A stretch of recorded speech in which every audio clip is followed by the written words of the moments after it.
તો મારું વાંચન બહુ મર્યાદિત હતું, કારણ કે એવું ભંગાણ નહોતું થયું જીવનમાં. મતલબ તમે કંઈ લોકો આમ નામ ઈશ્વર પાસે નથી જતા, કંઈક થાય ત્યારે જ જાય ને. તો એવી રીતે લાઇબ્રેરીની મુલાકાત કાં તો પ્રેમમાં પડે ત્યારે થાય, પ્રેમ કરવા માટે થાય, કાં તો હાર્ટબ્રેક પછી થાય કે હવે પુસ્તકો જ સહારો છે. તો 2019માં ઘણા બધાને ખ્યાલ છે, અમારે સવારે જ કેતનભાઈ જોડે વાત થઈ કે એ પછી પણ મને એક જણે એવું કીધું કે ઓફિશિયલ આંકડો એવો છે કે સુરતમાં દર વર્ષે 1000 લોકો સુસાઇડ કરે છે. તો કદાચ 1000 કરતાં વધારે, તો આમાં તો સાચા આંકડા આપણી પાસે પહોંચતા નહીં હોય. તો ડિપ્રેશન એટલું બધું કોમન છે અને સુરતમાં જ છે એવું નથી. 2019માં હું પોતે, જેના વિશે મેં ઘણું બધું લખ્યું છે, કહ્યું છે કે હું પોતે એક મેજર ડિપ્રેસિવ એપિસોડનો શિકાર હતો અને જેમાંથી બહાર લાવવા માટે દવાઓ તો હતી જ, પણ દવાઓ સિવાય મેં બીજા ઘણા બધા પ્રયત્નો કર્યા.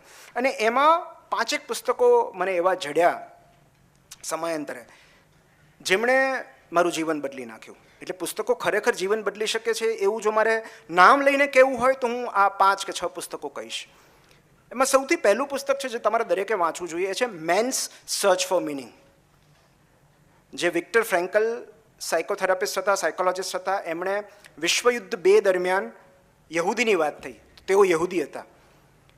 તો નાઝી કોન્સન્ટ્રેશન કેમ્પ, નાઝી એટલે હિટલરની જે પાર્ટી હતી, પોલિટિકલ પાર્ટી નાઝી, એમણે જીનોસાઇડ, તમને જીનોસાઇડ નામ સાંભળ્યું હશે કે જ્યારે કોઈ એક કોમને ખતમ કરી દેવાના ઈરાદાથી જ્યારે એમને હત્યા કરવામાં આવે ત્યારે એને જીનોસાઇડ કહેવાય.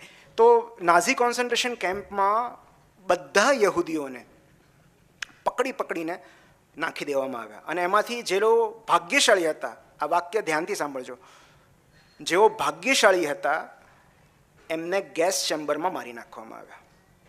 ભાગ્યશાળી એટલા માટે કહું છું કે જે બાકી બચ્યા એમના પર જે અમાનવીય જુલ્મ અને અત્યાચાર થયો છે એની આપણે કલ્પના પણ ન કરી શકીએ.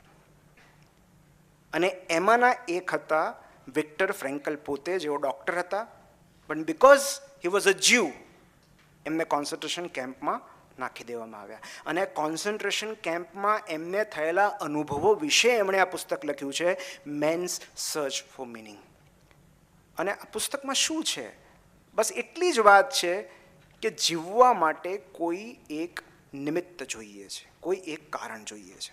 જેમ કે કોન્સન્ટ્રેશન કેમ્પમાં તમે પુસ્તક વાંચો, હવે તો ગુજરાતી અનુવાદ પણ ઉપલબ્ધ છે, કે એ લોકોએ કેદીઓ ભાગી ન શકે એ માટે ફરતી તારની વાડ કરી હતી અને એને એ ઇલેક્ટ્રિકલ વાડ હતી. એટલે તમે જો ભૂલથી તમે રસ્તો ઓળંગવા જાઓ, એ વાડ ઠેકવા જાઓ તો કરંટ લાગે. એ જાણતા હોવા છતાં કેટલાક કેદીઓ સુસાઇડના ઈરાદાથી એ વાડને પકડી લેતા. કરંટથી શોક લાગે અને શોકથી મૃત્યુ થઈ જાય એટલા માટે. તો આવા કેટલા લોકો સુસાઇડ કરવાના નવી યુક્તિઓ વિચારતા. એમાંથી 2 જણના એમણે સુસાઇડ પ્રિવેન્ટ કરેલા એ કોન્સન્ટ્રેશન કેમ્પમાં, જેમાં એમણે લખ્યું છે કે 2 વ્યક્તિઓને એમણે ખાલી એટલું જ પૂછ્યું કે તમારે સુસાઇડ આવતીકાલ સવારે કરવો છે, હું તમને નહીં રોકું, તમે ખાલી મને એટલું કહો કે એવું કયું કામ છે જે અધૂરું રહી જશે. તમારા મૃત્યુ પામવાથી એવું કયું કામ છે જે અધૂરું રહી જશે. મતલબ કે ધારો કે આવતીકાલ સવારે તમને અહીંથી આઝાદ કરવામાં આવે તો પહેલું કામ તમે કયું કરશો?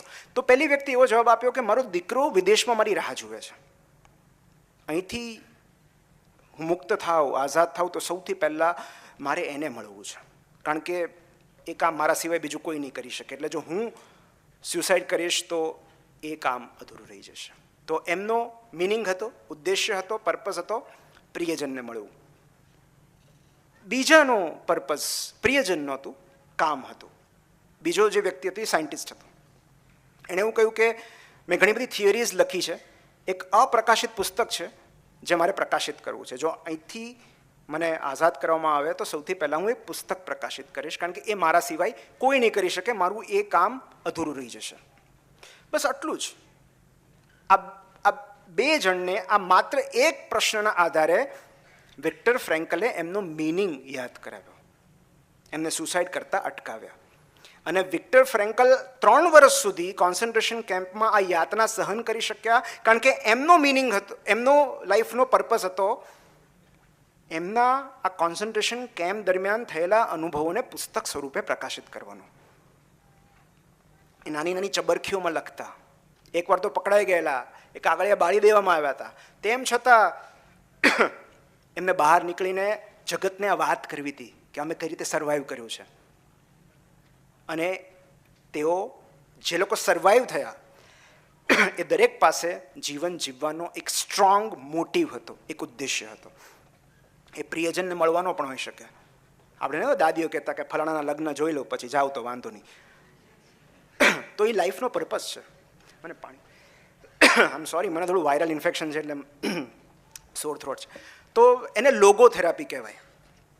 લેટિન ભાષામાં લોગોઝનો અર્થ થાય મિનિંગ અને થેરાપી એટલે સારવાર. સો અર્થ દ્વારા સારવાર. જીવનનો અર્થ શું છે, જીવનનો મિનિંગ શું છે, અને એ દરેક વ્યક્તિ માટે અલગ હોઈ શકે. મતલબ બહુ ભલે હળવાશથી કહું છું, પણ હકીકત છે કે તમારા જીવનનો ઉદ્દેશ્ય આઈપીએલની ફાઇનલ જોવા જેટલો સરળ પણ હોઈ શકે કે એકવાર જીટીને ફાઇનલમાં જોઈ લઉં પછી વાંધો નહીં. તો દરેકના જીવનનો ઉદ્દેશ્ય અલગ હોઈ શકે છે, એ દરેક ક્ષણે બદલાઈ શકે છે. સો તમે જીવનને ન પૂછો કે what is the meaning of my life.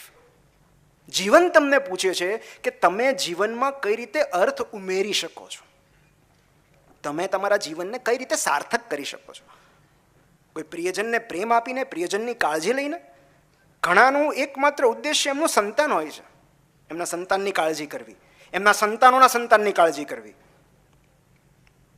તો ઇકિગાઈનો જે કન્સેપ્ટ છે, ઇકિગાઈ જે પુસ્તક છે, એવું જ આ મેન સર્ચ ફોર મિનિંગ છે. પણ આ એટલા માટે વધારે વિસ્તૃત છે કે આમાં કોઈના પણ જીવનનો ઉદ્દેશ્ય કંઈ પણ હોઈ શકે છે. બીજું એક પુસ્તક ટ્યુઝડેઝ વિથ મોરી, જે કદાચ તમે વાંચ્યું હશે, જેમાં સોશિયોલોજીના એક પ્રોફેસર મૃત્યુ પામી રહ્યા હોય છે અને એના વિદ્યાર્થીને જાણ થાય છે કે આ એક મોટર ન્યુરોન ડિઝીઝ નામની ગંભીર બીમારીથી પીડાય છે અને એમને મળવા પહોંચે છે. અને એ મોરી શ્વાર્ટ્ઝ જે પ્રોફેસરનું નામ હોય છે, એ દર મંગળવારે એનો પીરિયડ લે છે, એનો ક્લાસ લે છે, એના ઘરે બોલાવે છે.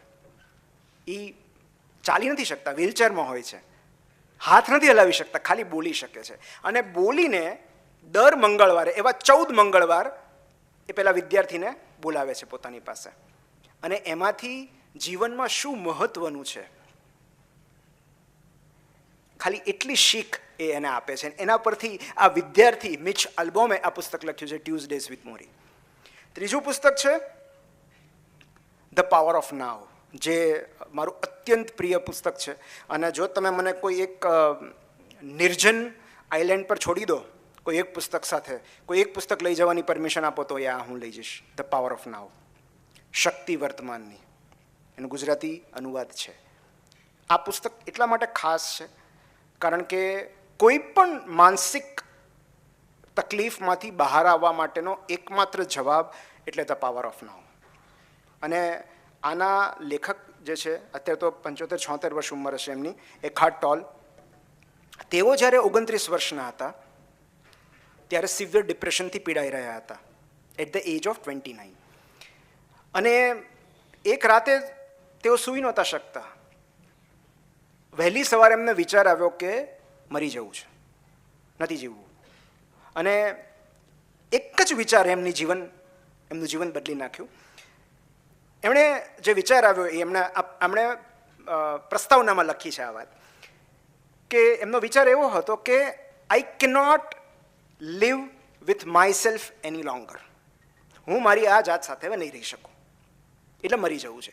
અને બીજી જ ક્ષણે એમને એવો વિચાર આવ્યો કે જો આઈ અને માયસેલ્ફ બે અલગ અલગ વ્યક્તિઓ છે, હું મારી જાત સાથે નથી રહી શકતો, એનો મતલબ એમ કે હું અને મારી જાત બે અલગ વ્યક્તિઓ છે.